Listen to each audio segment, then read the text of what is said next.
I'm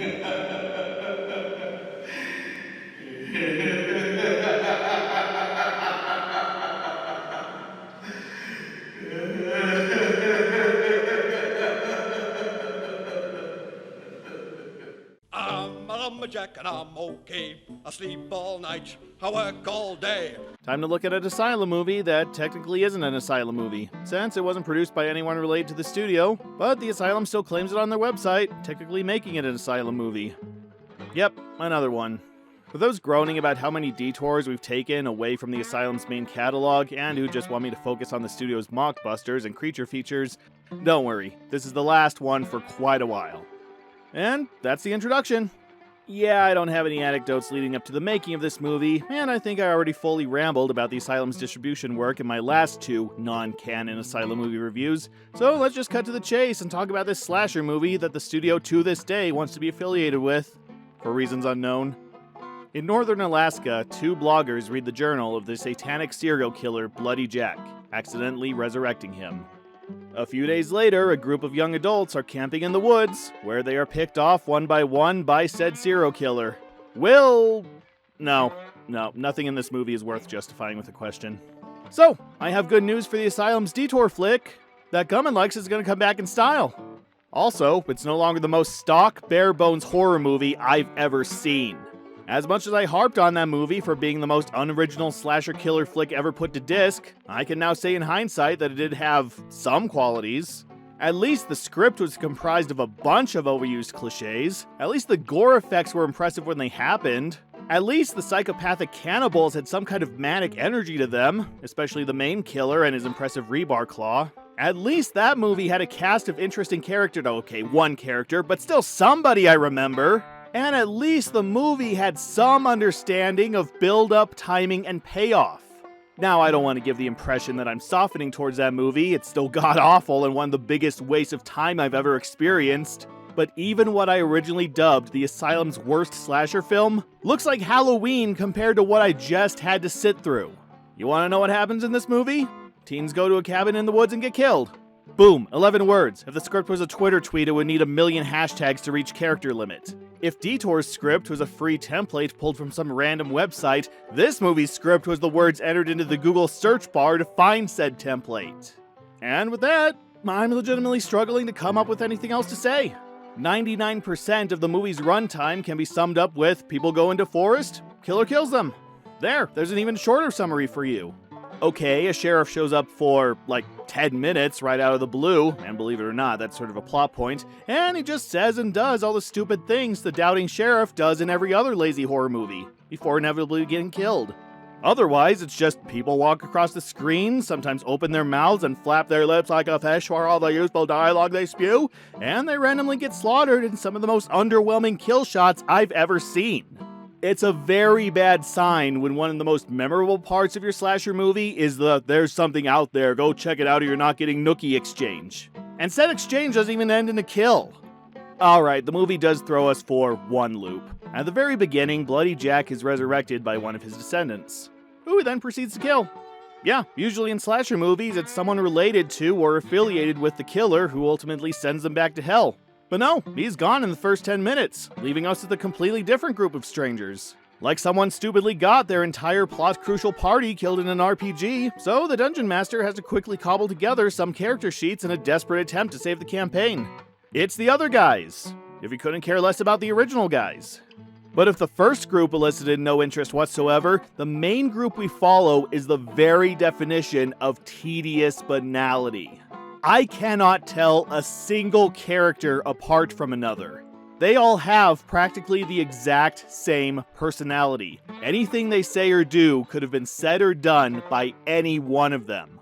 I think 2 of them are siblings and there are 2 couples, but if you put a gun to my head and demanded to know their names, appearances, and who was with whom, I'd be a dead man.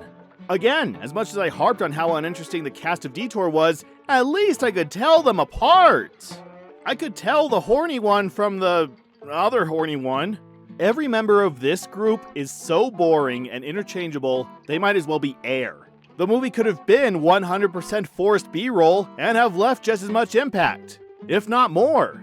Never before have I truly missed the comedic stylings of Lawrence the Word I've been notified now applies to a completely different ethnic group, hence it's lost all original context. And I will be castrated if I ever say it again, so I guess I have to retire this bit. So long, Lawrence, the white chocolate man. But wait, you say, deciding for some ungodly reason that this movie needs a devil's advocate? They can't be that interchangeable. Surely something in their dialogue must set them apart and provide backstory for at least some of them. No. In following with everything else, this is the most insipid dialogue I think I've ever had to listen to in one of these movies. Not one thing said develops these characters. Not one sentence strengthens the story. And, after the beginning's exposition from the descendant of Bloody Jack, not one thing adds to the lore or backstory of this world. To the point I'm very nearly convinced that they just wrote several pages of dialogue, then copy-pasted random snippets into 5 or 6 scripts that they randomly handed to each actor. I think maybe one of them mentions in passing that they're working somewhere or that they start work somewhere, but it's a sentence at most, and the dialogue as a whole is as forgettable as the characters who speak it. I don't think there's one time where the writer tries to be funny and slip in a joke, or there's something that could be taken completely out of context, or even where someone's an asshole. It's like someone programmed an AI to identify all the filler dialogue from a couple hundred slasher films, then write a script completely comprised of it. Every time someone opens their mouth, it's just to talk about getting drunk, or getting high, or having sex, or being miserable out in the middle of nowhere, or stating what we, the audience, already know. And sometimes, not even that. There's a whole sequence with this one girl asking this one boy completely out of left field questions, with him just mumbling some form of response while idly poring through random books. It's almost mesmerizing how little importance anything spoken has, to the point it almost becomes word salad, like an ASMR video that speaks random words just so someone can doze off to the illusion of speech. It's the first script I've found with as much substance as the alien gibberish the original Xbox console made.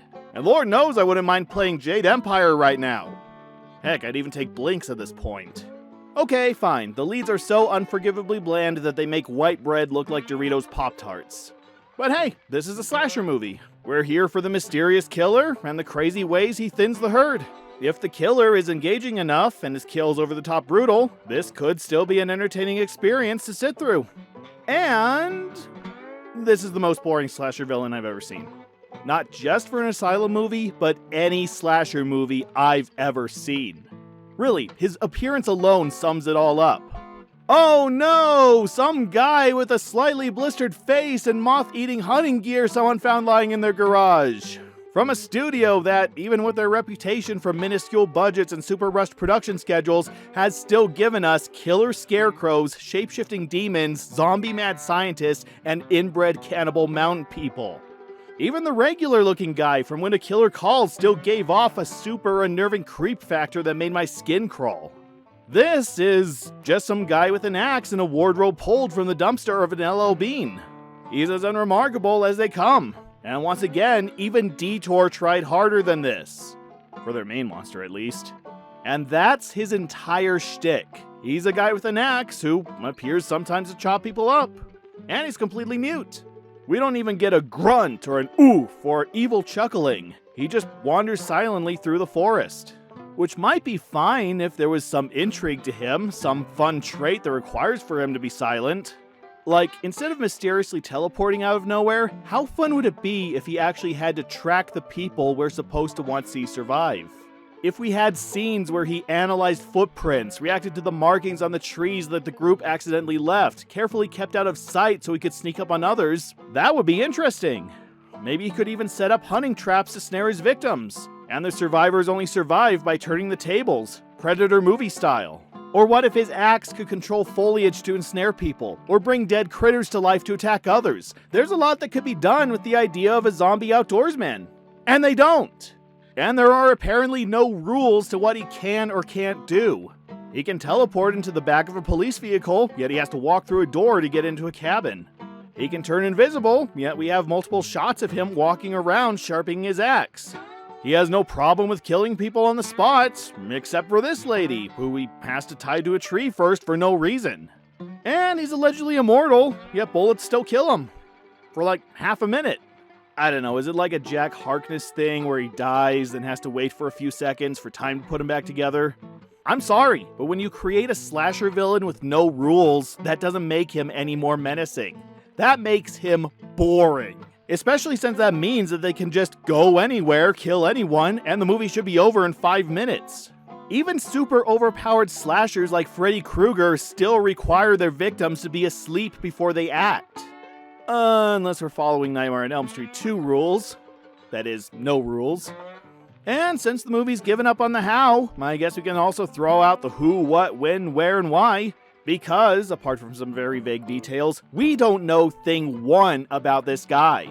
The only information we're given is at the very beginning, where a descendant of Bloody Jack says he was a devil-worshipping crazy guy who believed that, if he killed enough people, he'd be granted a reward in hell. Yeah, he has a long way to go in that department. Besides that, Zippo. We don't know where he lived, what he did, what era he's from, how he originally died, how he knew that a certain incantation would resurrect him as a zombie lumberjack. We don't even know his name. I keep calling him Bloody Jack because, well, that's the title of the movie, but he's never referred to by that once. He's only credited as the lumberjack at the end, and absolutely nothing for the rest of the movie. For a movie called The Legend of Bloody Jack, there is no legend. Hell, the whole DVD case is a lie. Based on the terrifying true events behind America's scariest campfire tale, the true story behind one of America's most prolific serial killers, a modern 70s horror classic? Not true, and definitely not true. There is no actual Bloody Jack. I did a search, and all it led me to was the young adult book series about pirates, and a couple mentions of Jack the Ripper, which the IMDb page is convinced it's about. My best guess is that the distributor found themselves saddled with this movie, realized how crap and boring it was, so pulled in another Son of Sam and quickly slapped together some blurbs about it being related to some famous urban legend, hoping beyond hope that no one ever asked what urban legend it was referring to. Besides that, the only thing I do know is that, with the sudden mention of a satanic journal giving a weird name, plus the fact that most of the movie takes place in a cabin with horny teens, somebody watched Evil Dead, down to those shaky waist-level shots that movie was famous for.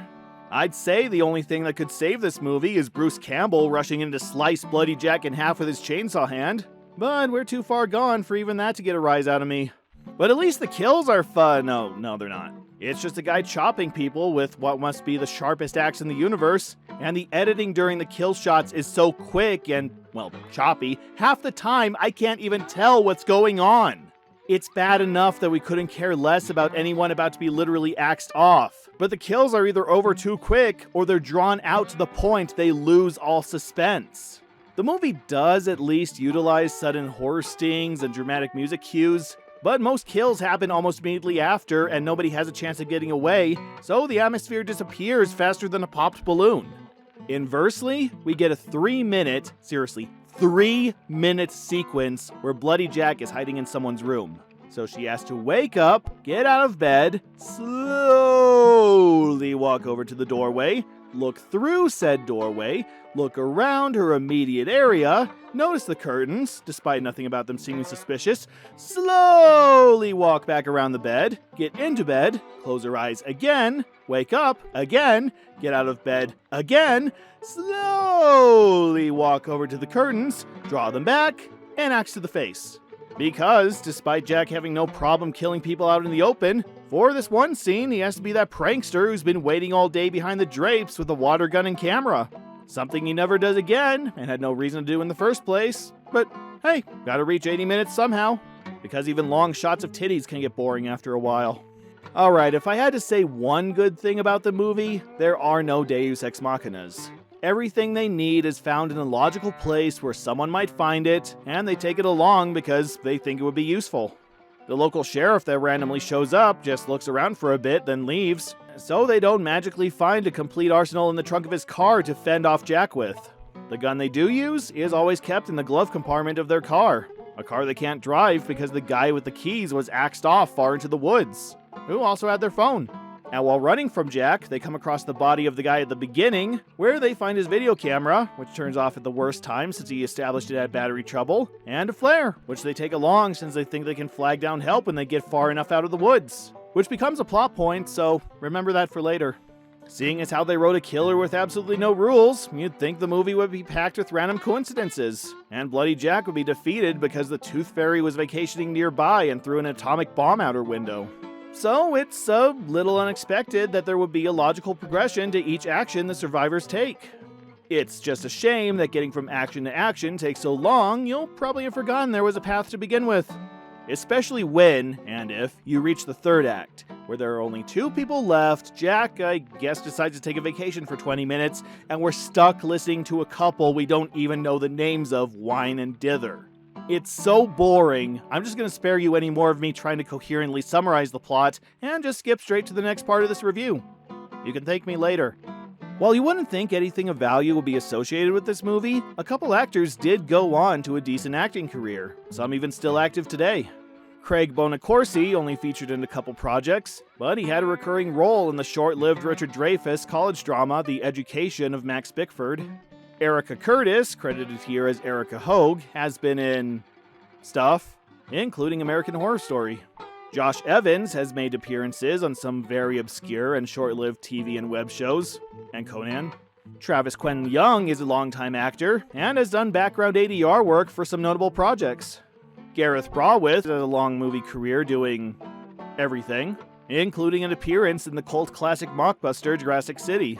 Alicia Klein previously appeared in Halloween Night, though sadly not much else. And the role of Bloody Jack was shared by stunt coordinator Matthew Nelson, who's done some crew work, and Jeff Allen, whom we last saw in Freak Show, and appears in a lot of car-related shows. But I guess the most prominent name in the cast, in terms of quantity, is Jonathan Kowalski, who's made appearances in a lot of popular TV shows, and has done some voice work for a couple of notable video games. Including, yes, L.A. Noire, making him the 3rd name in the last 4 movies we've looked at. Seriously, I don't plan for these. The universe just wants to remind us that that game exists. Even if I don't want to be. And writer, director, producer, editor of this movie was Todd Portugal, who, for a time, was director and/or editor for several Steve Odekirk projects, including Kung Pao Under the Fist and a couple of the Thumb parodies. You know, those movies that did what would later become the annoying oranges shtick, but were actually funny. He'd later make some very independent movies, but his film career seems to have tapered off since 2014, and he currently works as an editor at CBS. I do recognize that this is a man of talent. Just for one reason or another, it doesn't show in this movie. If it wasn't already clear, the acting on display is not good. Not terrible, but in that below average tier where it's obvious nobody was given any direction and had 2-3 takes max to get their lines out. Everyone's muttering their lines, they're stone-faced when they're supposed to be scared or turned on. They just look lost. It's the quality you probably think of when somebody says super low-budget slasher horror, where everyone's just doing the bare minimum, without even having the good sense to be so bad it's good. Or at least memorable. But of course, I don't fully blame the actors. They could have cast Christopher Lee, Patrick Stewart, and Sir Laurence Olivier, and even they couldn't make this content sound engaging. Though I'd pay to hear them try. And yet, surprisingly, if you ignore the plot, pacing, acting, and slasher, though if you do, why are you watching a movie? The rest of the aspects are pretty decent. Besides the choppy kill shots, the rest of the movie is shot quite well. There's a good balance between close and wide shots, usually alternating between the two so it never feels that claustrophobic or empty. The way they take advantage of every bit of space in a room, shooting the actors from every angle they can, helps keep the set from feeling samey and monotonous, despite most of the movie only having 2 locations. I don't think they use the same angle twice, letting us get a good view of the cabin inside and the surrounding area outside, and how cramped yet isolated these characters are. The camera is mostly kept static and close to the actors, which, as anyone who watches my show knows, I'll take over the shaky cam even mainstream movies exploit any day. I don't know if they ever use a stand for the camera, as a lot of the shots are slightly moving around, but if I have to ask, that's a point to the camera operator's steady hand.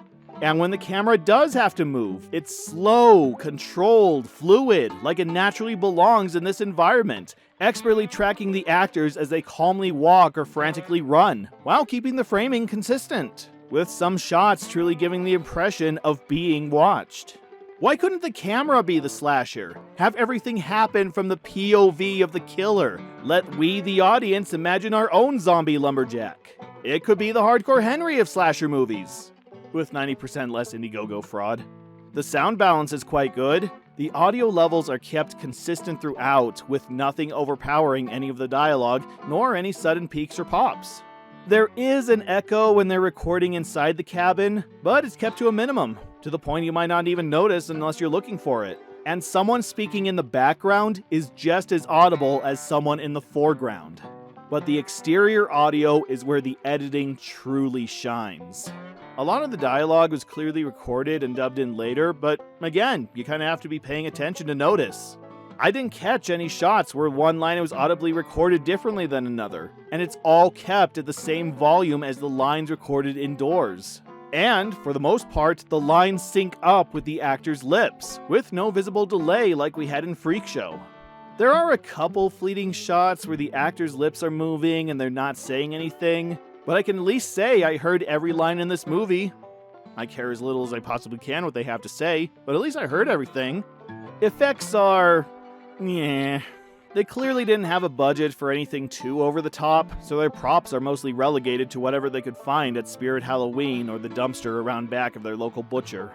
I guess I'll be nice and say that the blood tubes are pretty well hidden, so they don't look as bad as 666 the Child, but as a whole, the kills are very underwhelming, with the standout being a blink and you miss it shot of a decapitation. If the crew is this embarrassed to show their slasher effects work, maybe they shouldn't be making a slasher film. Editing is pretty standard. It's mostly put together linearly, with very few effects or transitions. They'll sometimes cut to B-roll, and sometimes we'll have a crossfade transition to indicate a long passage of time, or to show Bloody Jack magically disappearing into thin air, but most of the movies just your standard this thing happens, then this thing happens. Though I will say I'm impressed with the camcorder screen overlays. They actually do look like they're there, almost perfectly lined up with the screen, which couldn't have been easy to do with the grainy film quality and the slightly shaky camera. At the very least, better overlay work than the Beast of Bray Road. But the aspect I'm most impressed with is the music. The movie has an original score, composed by Patrick Boucher, who composed and mixed the music for stuff I don't recognize. And it's the most slasher-like element of this slasher movie. It's very reminiscent of Psycho or Friday the 13th, comprised mostly of bass strings with the occasional shrieking violin or wind chime to emphasize the killer's sudden appearance.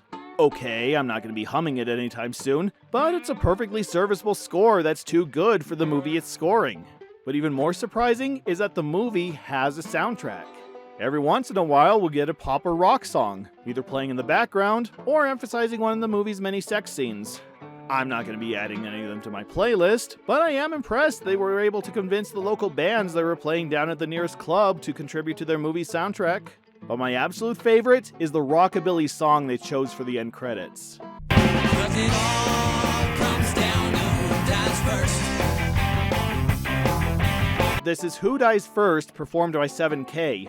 And it joins Snakes on Hawaii from Snakes on a Train as songs that almost make sitting through the movie worth it. Or just listen to it on Spotify. Yeah, less painful option there.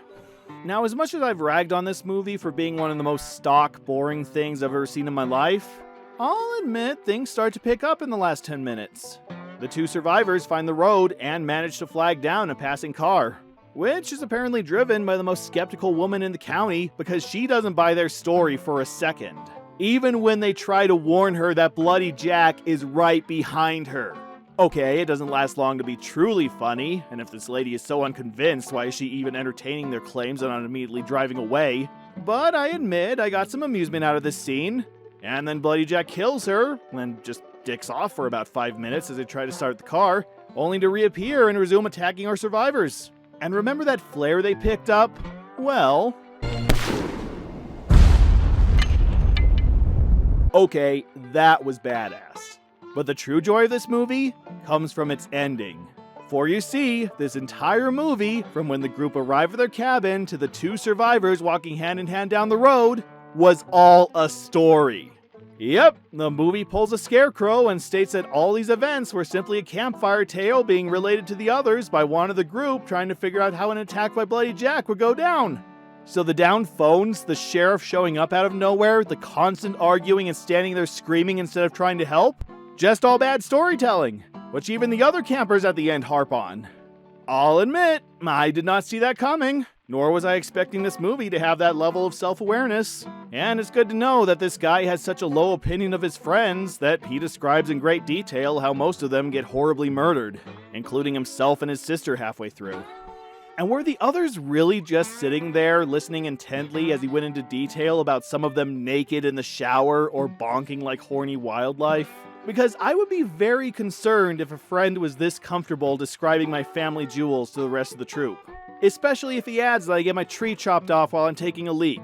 If a friend of yours told a story where you're brutally massacred that also goes into great detail about your sex life, I don't think you'd want to go camping with him. I think you'd want to block his number and start sleeping with a revolver tucked under your pillow. Still, in terms of Asylum movie twists, this ranks up there with Wildflower or Evil Eyes in the realm of where the f*** did this come from. It doesn't make the movie any easier to sit through, but it got me, and I acknowledge as much. That's 2 loops this movie threw me for. And I feel as nauseated as if I just got off a loop-heavy roller coaster, minus any of the thrill I would have gotten from actually riding one. Anyway, the movie ends with the real Bloody Jack killing everyone. Yes, really. The end. What else can I say about this movie? No, really, I'm surprised I came up with this much. This is one of the most stock, boring things I've ever seen in my life. Every story beat is predictable. Every character doesn't even qualify for cardboard. The dialogue is mind-meltingly insipid. The kills are insultingly underwhelming. And for a movie called The Legend of Bloody Jack, there is no legend. They could have called it Axe Guy, and it would be just as accurate or engaging. I can't believe I had to apologize to Detour for calling it the blandest, most forgettable piece of dreck I've ever seen. Because this movie surpasses it in every regard. Even with its eclectic soundtrack, surprisingly fun way they kill the slasher, and the completely unexpected ending, it's not worth sitting through. You're probably expecting me to award this movie the new title of most nothing movie I've ever seen, but that's more reserved for movies with nothing redeemable about them. The most offensive, slimy black holes of anti-joy I come across. There's nothing good about this movie, but there's nothing that bad either. I'm not scarred from seeing it, I'm just gonna forget I saw it in a couple weeks. Still, even if it's not the worst, so far, it's the least. And I will be very, very, very, very, very, very, very, very, very, very, very surprised if we come across a movie even blander and more by the numbers than this one was. I respect that the cast and crew probably had fun making this, but for me, this is one of the hardest slogs to sit through or talk about. This is not a legend worth telling, nor a movie worth watching. Alright, we're back with more Asylum mockbusters next.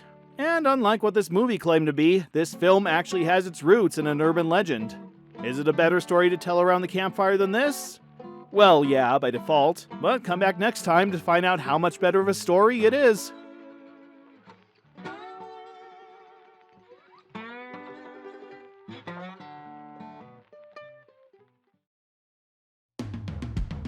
Hey there, you've reached the end of the video. If you enjoyed it, please take a second to like, comment, and, if you're so willing, subscribe. It's how my videos get noticed, and it encourages me to keep making them. And if you'd like to be even more incredible, check out my Patreon. It's a measly $1 to be credited at the end of my review videos, and if you'd like to contribute more, well, there are higher tiers and extra rewards. Whatever you decide, stay awesome, keep watching, and I'll see you next time.